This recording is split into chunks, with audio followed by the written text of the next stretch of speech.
here to visit with y'all. Let's see a lot of new and old friends, and it's kind of reflective for me to be able to talk about this subject that we're going to talk about, which of course is roses, because essentially I had no idea that that my career would be in roses. I did love plants, and I qualify a gardener by somebody who grows tomatoes every year, and there's a lot of you that you do that, and if you do that, you're probably a gardener. And I started when I was 6 or 8 years old, and I think I've done it every year since then.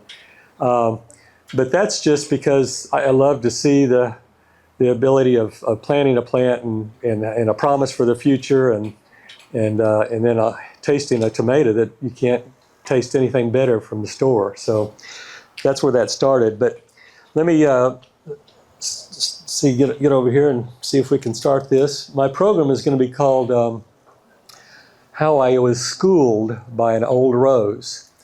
And as I mentioned to you, I loved plants, and I knew I'd go into plants. I got my degree at Texas A&M in horticulture, and was determined to do something in horticulture.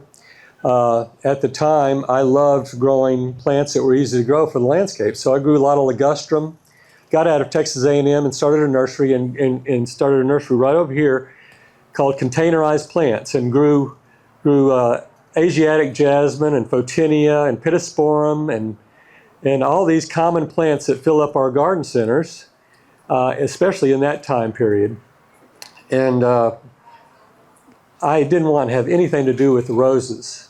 That's the irony of it all. Roses were the completely second nature, or were not part of my repertoire. I considered to be roses a fussy plant, somebody that you have to have a society to go in and be involved with it, because you had to learn all the rules on how to grow it. So it was not in my collection of plants that I wanted to grow. So I started a nursery, and I grew plants for the landscape industry, and was fairly successful right out of school. Started growing these plants and offering them for landscapers, because we were in this location, which is close between Austin and Dallas and Houston, right in these big mega centers where I could sell my plants. It was a perfect strategy for my SBA loan, which I borrowed money to start my business. And we took off, and it was wonderful. I rooted all these plants, and as soon as I rooted them, I was able to sell them. I went back to my wife, Jean, and said, Jean, we're going to be rich. This is so easy. And that was just the beginning of the trouble. And the early 80s came along, and I was still growing these plants and still competing with larger nurseries like Color Star and Aldridge and Greenleaf and all these big, giant mega nurseries that grew the same plants that I was growing. The economy went south in the 80s. I don't know if any of you are old enough to know that, but it was tough, and a recession. And I couldn't sell anything. It was very competitive, and went into deep depression. Banks were calling my notes. I didn't know what to do. And so I became involved with a loosely organized group of Texas native plant hunters, Lynn Lowry and Carol Abbott, and these people who would comb Texas countryside and northern New Mexico and Mexico and places like that for native plants, or plants that evolved in this location, as alternatives to these ligustrum and pittosporum and things that I was selling. So this was fascinating, and plus it was just a joy to be able to travel with them and go to these places and bring these plants back. And so that's what we did, and it was extremely exciting, but it was not productive. I was not able to sell these plants readily to the same clientele I was selling the other plants, because people didn't know what to expect from them. They didn't know what a Salvia greggii did at that point in time. So it took them a long time for us to market it, to get it to where it was in the streamline. But I embraced that wholeheartedly, and had a collection of these native plants, and created a catalog selling these plants. But what was most important about those forays into the back roads of Texas was I found roses. Found roses in abandoned home sites, in places like cemeteries. And here's a picture of an example of the kind of encounters that we would have. And of course, the joke is, and it's been told many a times, you know, if dead people can grow them, then anybody can. You know, it's roses to die for. You know, it's a great way to say what Mother Nature is kind of saying in her way, which is, you know, only the strong survive. I was being privy to plants that have been time tested, that live through the droughts, that live through the blue northers. So these plants are essentially great. It's like the weaklings have long since died or gone, and you're only privy to the ones that are able to survive these onslaughts of Mother Nature. And so Mother Nature has done her work for you in allowing you to collect these plants and bring them back into your garden. And so this was the message that I embraced, and started finding more and more of these plants. It's kind of like when you decide to buy a car, and maybe you decide on a Toyota, and you want to think about it for a while, and you're driving around town, and you all of a sudden notice all the Toyotas because you're keyed into it. Well, it was like these on the roses. I would start seeing roses everywhere. We would see them, throughout the countryside, and we made an effort to go to cemeteries. These, especially the cemeteries that were not kept up by the vigilant gardeners that weed-eated everything down to the grasses into the ground. These neighborhood places where they would grow these roses, and some ethnic, they would not be very wealthy. They'd be smaller cemeteries, but you would find which was once famous or was once popular, and they would honoring them and honoring people with their favorite plants and planting them. And so you would have roses a lot of times planted. You'd have daylilies. You'd have all different types. I think we need to have studies of some of these old cemeteries because they show what was once popular, and certainly what is really tough right now. So as we brought these plants back, I started giving them names because we had to figure out where we were getting them from. I found them very intriguing because they would grow so easily. They bloomed and flourished in our garden. And I started taking note of the fact that these are pretty incredible plants. One of my greatest joys was being able to go around to some of the neighborhoods and seeing individuals who have that green thumb who would plant plants, and have their whole porch filled with bromeliads or tomatoes or roses or things that they were sharing with their neighbors. And I would come up to the door, and you'd think a big man like me knocking on the door would get the shut door treatment. But it was whispering through the screen door. I just was wondering what this rose in the front yard that's blooming so beautifully is, if you know anything about it. And sure enough, the door would open, conversation would ensue. And an hour later, you're found in her backyard where all the treasures are found, because it's that conversation of this collection of plants that brings out such generosity. But what was neat about it is we found that there was a thread of unbelievable interest in some of these roses. It wasn't just collection of these roses. This particular lady, Mrs. Meyer, who lived here in Brenham, she was probably 92 at the time of this photograph, was standing beside this rose, and she said this was her mother's rose, so that dates that rose well over 100 years. She didn't know the name of it, but I was able to she gave us cuttings. Of course, you can see my pruners are hidden off to the side there, but was able to get some cuttings from her. She shared cuttings with us, and we rooted it and grew it, and it flourished, and I didn't know what it was, but I looked in some catalogs, and Peter Beals had a catalog at the time in England, and it looked like he had a rose called Cremoisii Superior, and Louis Philippe in his catalog. Old Blush was in there too, so we ordered some of those roses from him, and as we grew them side by side with this, we realized that this rose matched the same rose as Louis Philippe.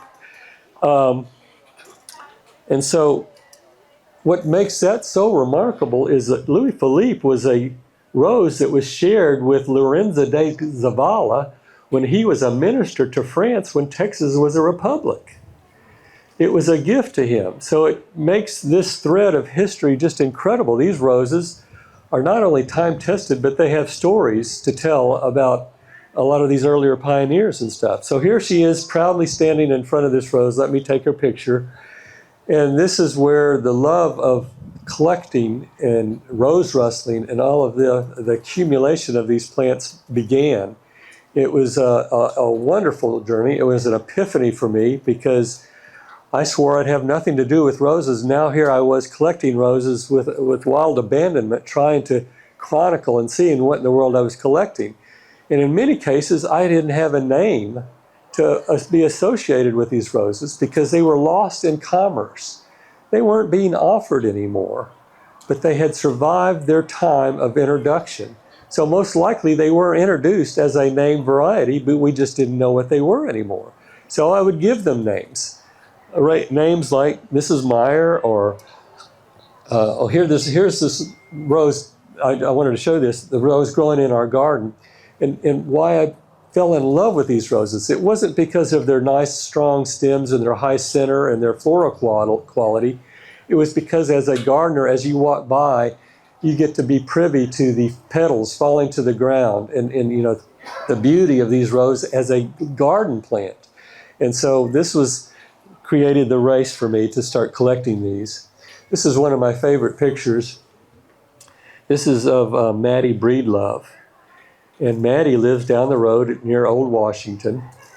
And not only does it show the evolution or the pass-along plants because of this rose at her foot here, which is Maggie, which was named by Dr. Bill Welch because he didn't know what the name of the rose was, but he found that same rose growing in Louisiana and he named it after his mom's wife. And so here is this rose collected by this lady in her yard. And she's so proudly standing next to it. But what's more important to me was the fact that her culture, her African culture, is being transformed here into this central Texas garden by the earthen swept yard, where the African culture was to sweep the grass to keep grass from growing around their house because of the danger of fire or from varmints. It was their practice to do this. And here she is in Central Texas doing the same thing, having an earthen swept yard and this plant. I was really fortunate to have William Ellis, who's the associate editor of National Geographic, call, I think this is back in 1989 and 92, something like, I can't remember the date, but he's called and he said he was doing an article called The Gift of Gardening. I thought it was a wonderful idea. And he was calling these people because we had gotten a little bit of notoriety at the time of being a rose rustler. And so that piqued his interest. He called me and I said, you need to come down and meet Maddie. And he interviewed Maddie and he realized, and he put it in the article, that she has scars behind her collarbone from being by a horse and plow in the cotton fields, that she'd been bitten by a rattlesnake, all these poignant memories that she had. But what really struck him was her comment that says, you know what brings me outside and keeps me alive is coming outside and sweeping my garden every day. And I thought that was just wonderful tribute to what gardening is all about. So my journey was going from this desperation of trying to get a new business to all of a sudden finding native plants and roses growing in the same conditions that wild plants were growing, and in some cases even worse conditions, abandoned home sites and cemeteries, and realizing that these plants are really time-tested treasures, the wonderful garden plants. And here's Maggie, that same rose planted in our garden. Look what it does when you give it a little bit of soil and conditioning. It's just it's a beautiful, beautiful plant.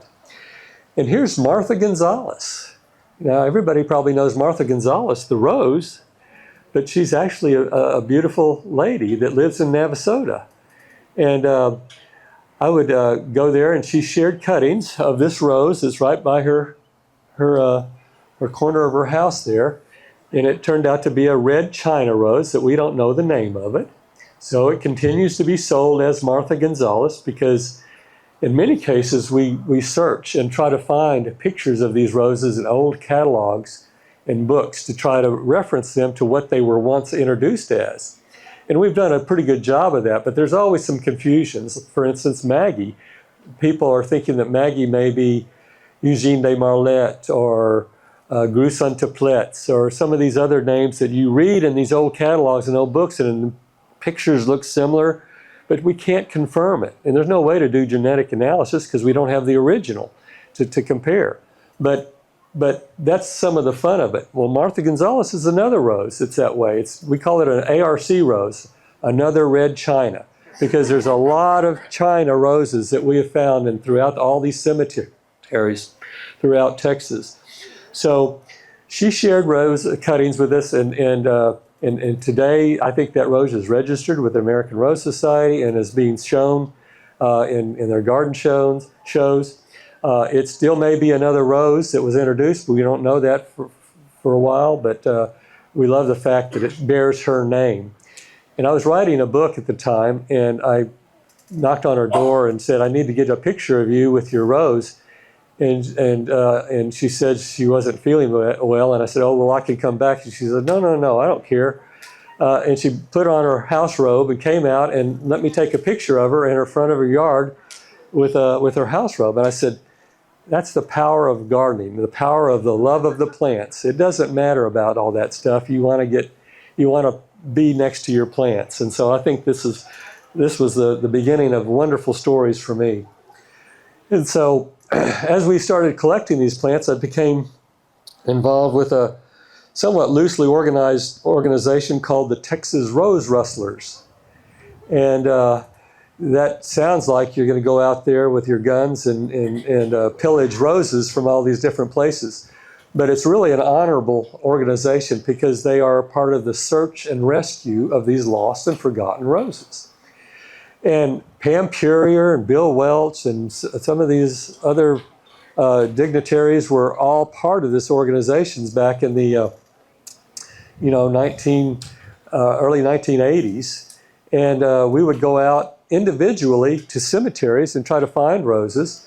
And then we would get together once a year and have cucumber sandwiches and share some of the cuttings of plants that we all were successful in retrieving. Now, there is an etiquette to collecting roses. Certainly, you never want to dig a rose up when you come across a rose in a cemetery or place. But if you're able to clean it out of some of the weeds, and in many cases, a mockingbird will plant a hackberry or a tree in there, and you've got to get that out because it'll eventually shade that rose. You want to give that rose every bit of a chance to live into the future for as many years as it's already lived in the past. And so this rose goes forward. But if it should happen to die, we take a few cuttings from it, coming back to the nursery, root them, and we have a clone, an identical clone, clone of that plant to share with future generations. So that's what rose rustling is all about, and it's very, very important. And it is the backbone of this company. All the roses that you see out here, in most cases, were secured by having people share cuttings of their successes in collecting roses throughout the country. So it's really interesting. It got me in trouble one time. I collected a rose called Katy Road Pink.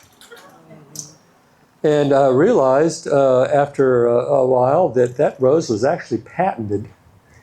And we had since sold several thousand roses, so I had to contact Conrad Pyle, who had the patent on it, and give them royalties for the roses that I had sold at that time. But anyway, for the most part, you can tell an old rose from a modern rose, because modern roses have this tendency of a glossier leaf, more of an upright stature, hybrid tea nature, where some of the old roses are more chunky, paler foliage a lot of times. I mean, there's a lot of different characteristics, but once you start collecting, it gets in your blood and you really start to enjoy the process of trying to identify these roses. So anyway, this is a bunch of Texas rose rustlers. We're in Victoria, Texas here. It's in September, just like the September we had this year with no rain for 100 days. The grass is crunchy under your feet because it's apparently dead. But here we have this rose surviving at a headstone without any care at all. And so this is what excites us about these roses, is their hardiness, their time-testedness, which is incredible. If these roses grow like this, just imagine putting them in your yard with a little bit of water in cultivation. That's what makes them so wonderful. So there's our little logo of Texas Rose Rustlers. And here we are at a table sharing cuttings with each other. This is, as I mentioned, how we started. And it was just a labor of love to be able to meet with these people and talk about the experiences that we've had in collecting these roses. And some of them were not ethical. And I won't share those stories. Pam would talk about having a gun and a shotgun and getting in the truck and hauling off with some of the stuff, but that wasn't really the case.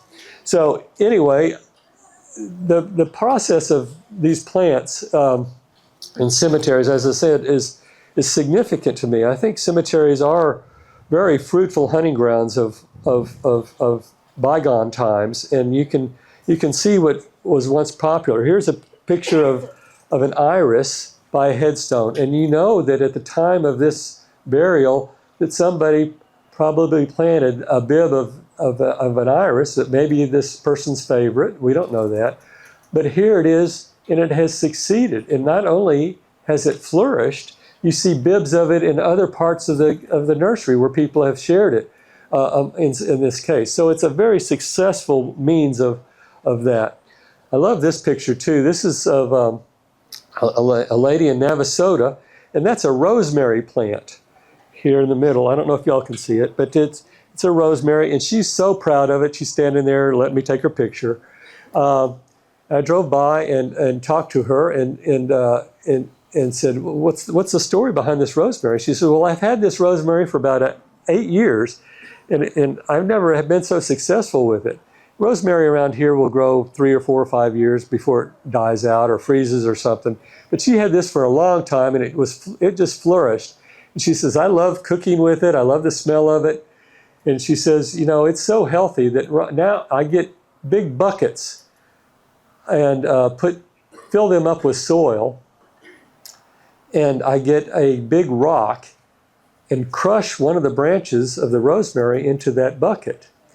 And I leave it there for about 2 months, come back and remove the rock because the rosemary has rooted into that bucket. She cuts it off from the mother plant, and she says, now I have this time-loved rosemary to share with my daughters or with my neighbors. So it's just a perfect example of time-tested plants, pass-along plants like Felder exhibited last night, or we'll talk about, in the means of sharing what you love. And this is just it's a wonderful story about that. So my epiphany was I became a rose lover, and it was with some conditions. Roses had been bred for the last 100 or so years for their perfect, strong stems, their bright colors, their perfect form, their exhibition quality. And we have achieved that. We have unbelievable roses that used to fill up all the covers of Jackson Perkins magazines and stuff, and we would have the best rose of the month and all that. The breeders concentrated all their efforts on getting that perfect rose. But in so doing, they bred out many of the characteristics that are inherent in the older varieties that makes them so endearing, I think. And there's 2 things I want you to leave with today that really old roses embody. Number 1 is fragrance. And fragrance is like the soul of these plants. Many of the old roses have a nuance of many different types of fragrances, but it's a fragrance that once you've smelled it, you'll never forget it. And it's a memory, and it creates an emotion. And it's so important, I think, for us as breeders to make sure that when we breed roses, that we make sure they have fragrance, because that, to me, is stronger than the eyes. Who was it, the poet that would say, you know, you should garden for the nose, for the eyes will take care of themselves. And I think that was Alan Richardson, I think. I can't remember the poet, but it's important. We have, during the course of the evolution of this garden, we would have fragrance galleries where we would put roses on tables like you see over here. And I'm so glad that Jim and Kim are doing this again. You go over there and you look at the labels of those roses and smell them. And if there's one in the past, for instance, Cecil Bruner, the Sweetheart Rose, I remember we put a rose up on the arbor of our building over here the first year, and an elderly lady came up to it and she smelled it and she turned around to me and kind of with tears welling up in her eyes, and she says, you know, I haven't smelt that rose since my grandmother died. It was her rose. And so that's what the memory is, and that's why it's so important. Fragrance, if it's not important for bringing back the past, it will bring something in the future in importance, because you're going to smell it again and you'll remember that time. It is, I feel like, an emotional embodiment of plants that fragrance brings forth, and it's very, very important. The other quality is diversity of form. So modern roses, bred for their perfect stems and their bright colors, were typically all kind of like erect soldiers. So you can put them in these rectangles we call rose gardens, so you can spray them all the time. And that's not what old roses. If you put an old rose in a rose garden, you'd be perplexed by the array of shapes and sizes. It wouldn't work. They all have different characteristics and behaviors that don't make them work in a rose garden. They beg you, the garden artist out there, to plant them in amongst your garden plants to improve the architecture of your, to embellish the architecture of your fence lines or your driveways, to plant them with other plants. They're all different. And that's what's beautiful about a lot of these old roses, is the fact that they demand that you be creative. If I were to give each of you a set of 5 plants, the same 5 plants, and ask you to go home and plant them, and then come back next year and have you bring pictures of what you've done, all of the pictures would be different. And that's what makes the world go round, you know? Felder gave me this wonderful statement. I'm going to use it right now. Your neighbors are going to talk about you anyway. So that empowers you to go ahead and do whatever you want to. Therein lies the beauty of all this. This is what makes these plants so wonderful, is because they're so diverse that they beg you to use them in different locations and to use them in manners that only your own mind can conjure up. And that's what makes them beautiful. So those are the 2 qualities that make these roses so incredible. Their fragrance and their diversity of form. You've got like clay to put on into your garden and use it in any manner that you want, and yet get these emotional responses throughout the year created by the vision and by the fragrance that they portray. So it's really magical. And here's just they're also pretty in a flower arrangement. Don't ever feel like, because these roses were not developed by the hybrid tea people for show quality and for your Valentine's Day and all that stuff, that they aren't worthy of showing. I love to cut roses and put them in vases. They're actually more beautiful that way too, because again, their diversity, combines to make wonderful, wonderful arrangements. This is kind of a throwback, digress a little bit, but roses were very popular even through, before the times of Christ. This was an artist depiction of them enjoying the roses in a Roman feast. It's actually documented where they would bring rose petals and dump them in onto their guests. Tons and tons of roses. It's actually documented that people died under the weight of rose petals at these Roman feasts or Roman orgies or whatever they were. So that's kind of a throwback on the way how popular the roses used to be. Even they were more important probably because of their medicinal aspects. They smelt good, so they thought they were apothecaries for health, and they used tinctures of oil from roses to treat people's ailments. You've got to realize that we did not have the elaborate antiseptics or soaps that we have today. So the smell of roses would be wonderful to bring into the home where a smell may be a problem and overpower that smell. That's the beginning of potpourris and things like that. The French, of course, have gotten a hold of them. I was lucky to go to some wineries there and saw how beautiful they lay out their wineries with the grapes, all of these perfect rows, and at the very end of the rows they plant roses. And I said, what a charming way to garden or to landscape with roses. And of course, later realized that they did this because they look at the roses as the workers walk home. They look at the roses, and if the roses are getting mildew, they know it's time to spray the grapes. So they use them as indicators of this disease so that they can protect their real money crop, which is the wine industry. So I just kind of have to see what I'm looking at. So the beauty behind these roses is the fact that we love the integration of these roses into the garden. It's the ultimate garden plant. We don't have rose gardens. We have gardens that have roses in them. And so that's a very different way to think about how we garden with roses. No longer is the rose a prima donna, where you have to fuss over it and put it into this exalted place. It belongs in the garden with other plants, with other perennials, with other natives, with Chris's bulbs. It's a perfect companion. These are the way that these roses work, is in that manner. And as you walk around these gardens today, you don't see any rose gardens. You see gardens with roses in them. That's what makes this so beautiful, is they embellish the architecture of this gazebo along with the perennials that adorn the walkways. It begs you to be a gardener, and it makes you relax because it's not stressed in formality. And so that's the way that these roses work. I was lucky enough to go to whoops, here we go. Have you ever seen a mustache landscape? You know, you have your house and you draw a mustache of plants right around the front of it and curve it around.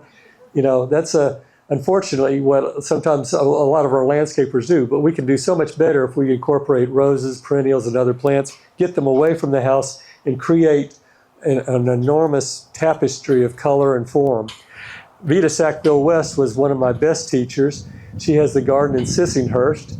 Her husband, Sir Harold Nicholson, was the architect, and he did everything perfectly in straight rows. The walls were all the same height, all exactly perpendicular. The walkways followed them. Everything was rectilinear and perfect in the architecture. And then he had his wife, Vita Sackville West, walking behind, throwing seeds over her shoulder. And isn't that what gardening is? It's taking the hardscape and softening it with the plants. And she did it so magically, and there was roses throughout the garden. She would plant these big giant onions that would bloom right in the middle of these roses that completely had a similar color tone to the 3 or 4 purplish roses there, but had a different texture. So it brought the whole thing out and gave contrast to that particular garden setting. And every square foot of her garden was magical in that way, the way that she mixed texture and composition and roses and woody plants. Everything was integrated, and it was just simply gorgeous. And if somebody else had done it, it had been different. But that too is what's magical. We all can garden, and we all have the excuse to do it the way we want to, and it doesn't matter what your neighbor says. I just love that. So here we get it all put together. You get the hardscape, you get the grasses, you get the roses, you get the perennials. It's a wonderful way to garden. It's just always stunning. Look at how gorgeous these garden settings can be. And I love whimsy in the garden. Felder, talks about the bottle tree, and because of his influence, a lot of people have bottle trees. He was at our house last night, and we have a blue bottle tree, and he took one of the blue bottles away. We had to get it back from him this morning because I thought he was going to steal it. But anyway, he has wonderful stories about the bottle tree. He'll probably share that this afternoon. But whimsy in the garden. If there's something you can walk around in the garden is just a wonderful place to be. I used to love walking around this garden when people didn't know who I was, and I would hear people in conversation, and their conversation was not about, I want to buy this rose, or what this or that. It was about, we need to have our family celebration next year. We need, how's your daughter doing? It was conversation of what is important. They were kind of let loose and freed up from the, the constraints of typical living. And it was really a joy to be able to listen to people talk big about what's important. And I think that's what a garden does. So that's really neat. Plus, walking around and having some whimsy creates the smile. And I think that's so important. The bottle trees. We've got a big, giant, what do you call it? The noisemaker. Wind chime. Go ring that and let everybody know that you're here. And it's a real wonderful sound. And the big chair. You get your picture in the big chair. Whimsy is so important, and it relaxes you. And of course, you can have different types of whimsical expressions. Some of them are a little diabolical. Here's this guy that planted his cactus so it looks like his fence. Same pattern. So it's kind of scary. This is even worse. But the garden is such an important thing. I mean, one of the fondest memories I had was the first year we opened the Rose Emporium, and I had an open house. It was April. It was about a year after we had planted the garden and gotten everything ready, so we decided to have a Chamber of Commerce come out and do the ribbon cutting, and we had big to do with food and all that. And it was April, and everything was in bloom, and I said, this is just going to be gorgeous. And that very night, what happens in Texas? Thunderstorm, tremendous thunderstorm, all kinds of wind and a little bit of hail and everything else. And I just was sitting in bed saying, oh, it's all going to be gone. Well, I got up early the next morning, walked out in the garden, and I was privy to such unbelievable beauty that I said, this is what it's all about. That's what a garden is unexpected beauty at certain times. The pools of water that had rained had filled up with these rose petals. Now, only I would be privy to that because I had created that garden and got up early and seen what it done. That's what is so remarkable about it, and it's so important. And that's what you want to share, with your people. This is the swamp rose, and I love the swamp rose, and it grows by water's edge real well. It serves a purpose down there. As being a focal point. Well, even in the middle of the winter, when we had an ice storm, the ice actually embellished the natural grace and beauty of this particular rose, so it still was a focal point, even in the middle of the winter.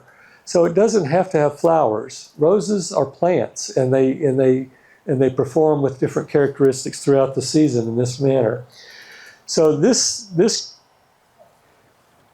was really my journey for the last 35 years, and then came about 5 years ago or 6 years ago that I was walking through the garden just nonchalantly and realized that because of my relationship with these roses for so long, it's almost like these roses were talking to me. This is not weird. But they were like saying, why did you plant me here? I would be so much better over here next to this wall in this particular setting. And I realized that when you have a relationship with these roses, that they actually tell you where they are best used and where they can be planted and how you can best utilize their beauty. And so that converted into really the fact that they're almost like they have a persona. There are many different roses out there, and some of them you're familiar with. Everybody knows mermaid.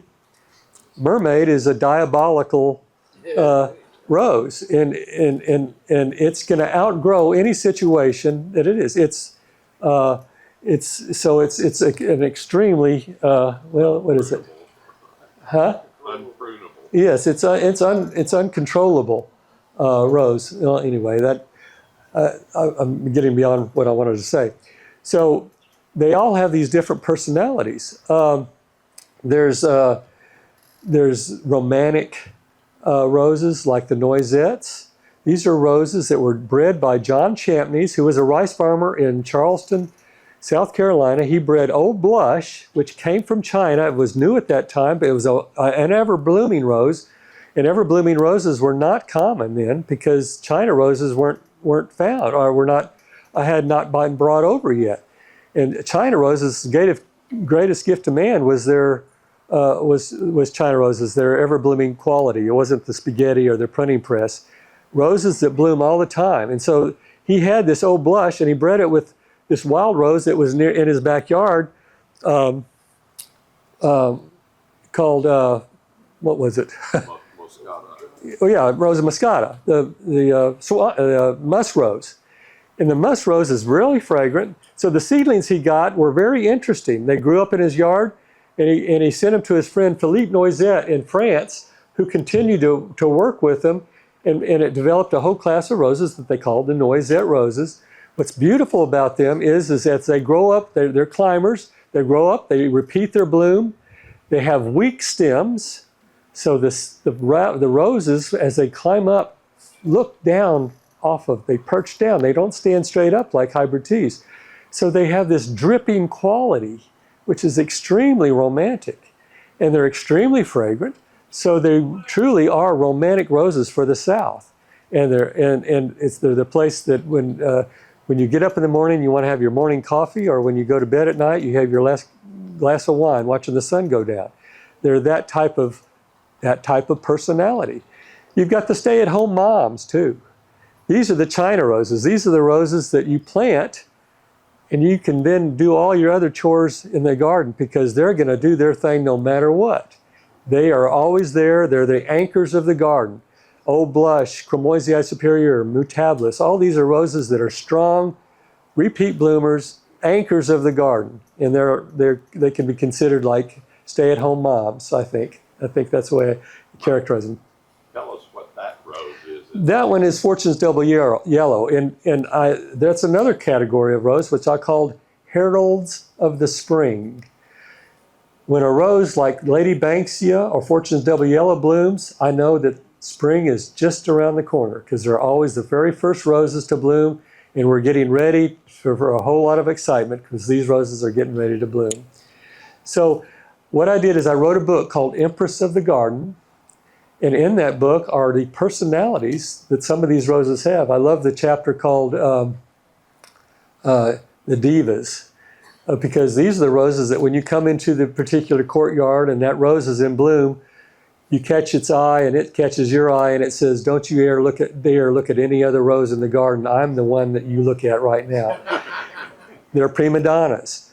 So roses have these personality, and the personality dictates to you how you can use them. I love the Little Prince. After 35 years of growing the roses, I went back to understanding what The Little Prince, the book by that French author, talks about. He says, it's your relationship with the rose. It's the amount of work that you put into the rose that determines its importance. So you create those relationships. If you're just going to go out and plant a rose and forget about it, it's not going to have a whole lot to do with your life. But if you're out there, you're watching it every day, smelling it, cultivating it, doing this, that relationship grows. And that's what's important with these plants, is that you create that relationship. And so this book I wrote talks about the personality of these roses. And so there are lots of different types of personalities. And so I know I've got some books for sale back here in the back, so we'll do that. And quickly, I skipped over some of the culture, and I wanted to do that, and also what's kind of in the future real quick. I have a few more minutes. The culture, everybody's intimidated by roses. At least I was when I first emerged into it. I thought that there was a lot of important attributes to know, pruning correctly and on the right days and all these types of rules. And the reality is these roses are part of your landscape. They're part of your garden, and you treat them as such. A good example is there's an Old Blush hedge on the split rail fence in the front of this particular Victorian house. And it is beautiful with old blush in front of it. Now, if we did not prune old blush, it would get to be 8 feet tall. And it would ruin the context of that fence. That fence would not look good. So we prune it down to the top rail twice a year, and it goes into bloom in April and goes into bloom right now and beautifies that fence exactly the way it should look. So old blush is telling us to prune it that way, and that's why we do it, because it fits in with the garden setting that it is. Now that same rose may be in another part of our garden and is allowed to get 6 or 8 feet tall because it's in the context of a bigger garden where it is allowed to get that big. So no longer is it pruning your rose down 1/3 or 2/3 or whatever those rules might be. It's pruning it so that it looks good within the context of the garden that it resides in. And so that's a real easy rule. You just kind of get your head shears out and shape it so that it looks good, and it will grow into the scale of the garden that you want it to be. Climbers and shrubs the shrubs out here all can be done in a matter of hours, really. Your head shears, you're just out there vigorously shaping them, not going in there and doing all this stuff that takes hours. And right now, you can go and take pictures of all these roses. Everybody's got their camera out. It's gorgeous. It's beautiful. The shrub roses are just that way. Climbing roses, different story. 95% of your work in the garden is on climbers. You can deal with your shrubs almost immediately, but climbers take diligence and take a lot of effort and a lot of time. The biggest calls that we used to get at the Rose Emporium were, "Oh, I love this climber I bought, but it's grabbing children off the street." Or it's covering my entryway. And in all cases, people are buying climbers for a reason, and that is to embellish the architecture of the pillar or the pergola or the trellis or the arbor that they wanted it to be trained on. So why don't you train it diligently on that structure? That's the challenge. That's the charge, is to make sure that you are diligent on training that rose so that it is tidy on that structure. And that means cutting that rose back. It means any cane that won't be trained and looks bad gets cut off. It's a wonderful thing. You can prune that rose over 1/3 or 2/3 if you want, just to make sure that you leave enough growth so that it's tidy on that structure. When that rose goes into bloom and it's on that structure, it's a party. It is the ooh and ah of your garden. And that is the difference. It is the drama. It is Southern living coming and taking pictures of that rose. It transforms your ordinary garden of shrubs and things into one that is extraordinary because of the drama that is brought forth by having a structure perfectly trained with a climbing rose in full bloom. It's extremely important. Remember, climbers are 95% of your work because you're getting on a ladder, you're messing with it, you're spending a lot of time on it, but they are the ooh and ah of your garden. It's extremely important to train and to have climbers. You look at the climbers in this garden and you see why. This is so dramatic and wonderful. That's why weddings take place here. And these are not plastic roses. These are real. And it just makes the setting perfect.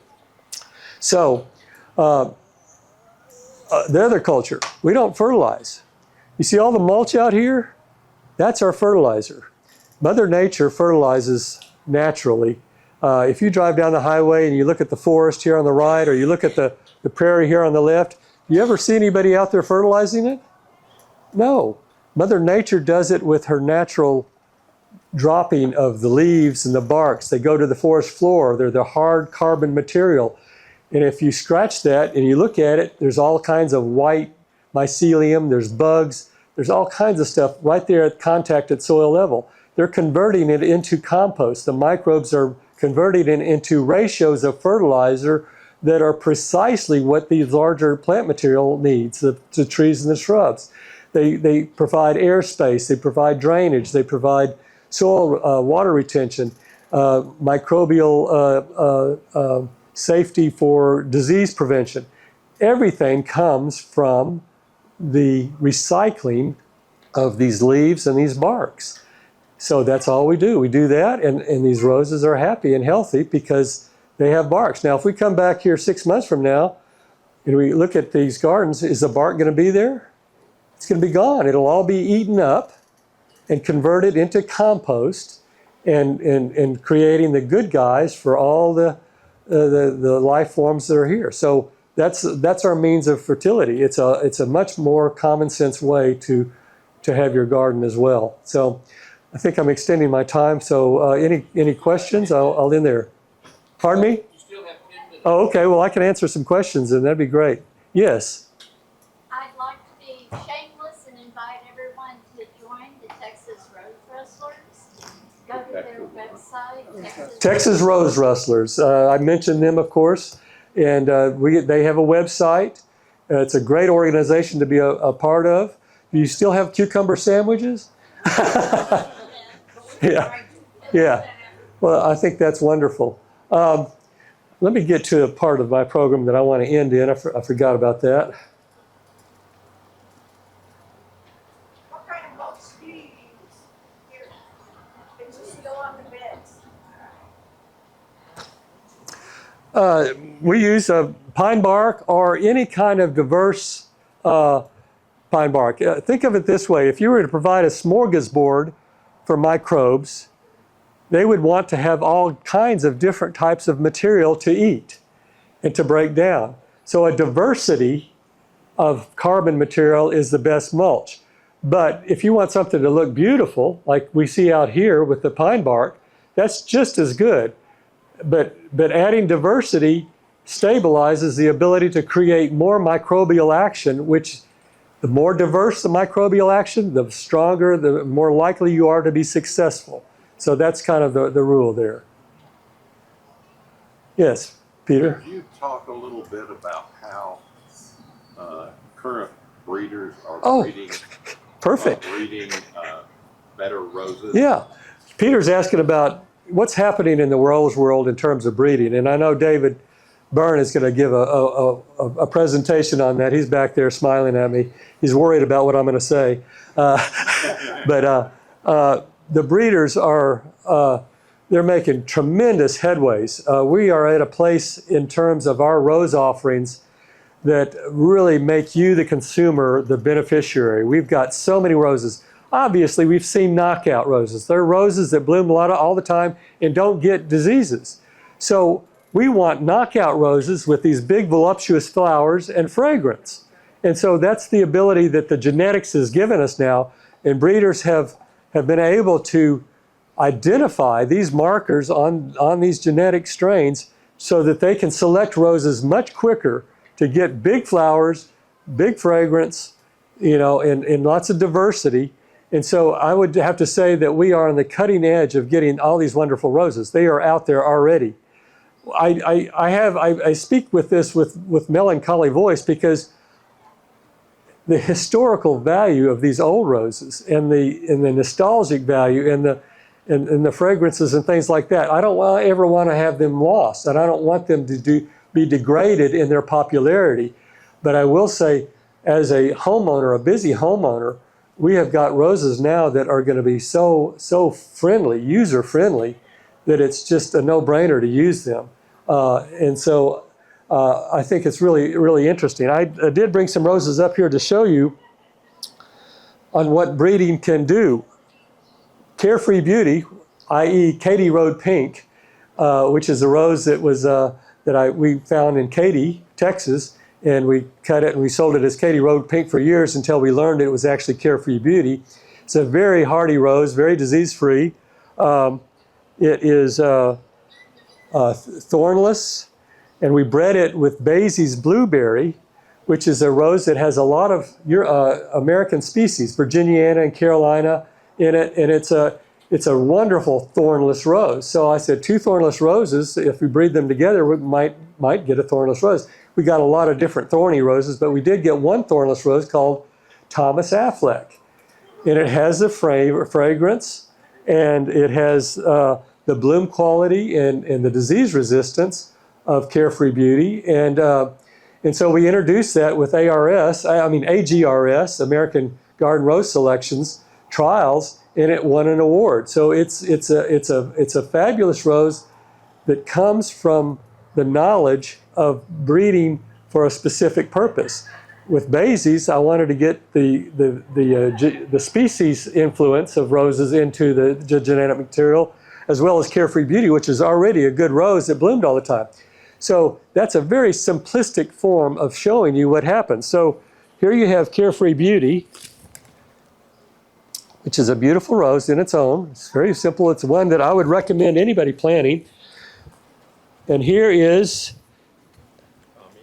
Thomas Affleck. And Thomas Affleck was a nurseryman of this area. This particular area used to be the hub of nurserymen that were the most influential horticulturists in the South. So it's a very interesting story that this garden sits on. Old Baylor's just across the street.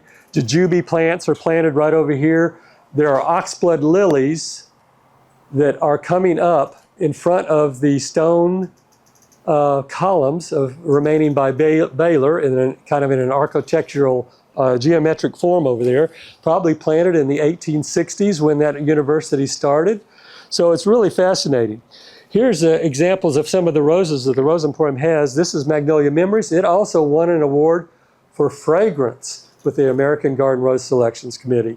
So a lot of the new roses that the Antique Rose Emporium is producing are here, and they've got bases of them up here to see the flowers, but you need to get them in your gardens because that's where they really perform.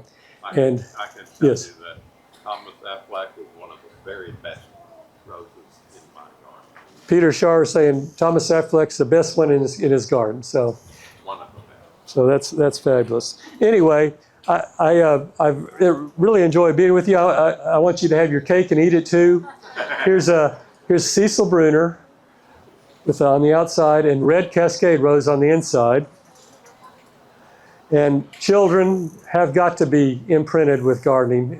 It's a memory that'll never go away with them, and it's so important to be able to walk out into the garden. And I'm going to end with something Felder presented to me in one of his talks, and I use it often. And I want to do it before he speaks, because he won't be able to use it. It's just a wonderful story, and for me, it embodies what gardening is. He was at a talk, talking to a group of people just like you. His daughter, Zoe, who was 7 or 8 years old, was in the backyard, and he told the audience, he says, I'm going to go take Zoe's picture. And he said, Zoe, now, and he went into this house and he got his camera, and he said his camera didn't have any film in it. He didn't care. He was just kind of joshing her. He says, Zoe, stand up to that rose over there. I want to take your picture. And he took a bunch of pictures, and he said this and that. And he said, oh, here, do it this way. Smell it from over here. And she was smelling, and he would take some pictures. And he says, you know what I'm doing? He says, 30 or 40 years from now, I'll probably be dead or gone. She's going to come across this rose in somebody's yard, and she's going to smell it, and we'll be back together again. That's what it's all about. Thank you all very much.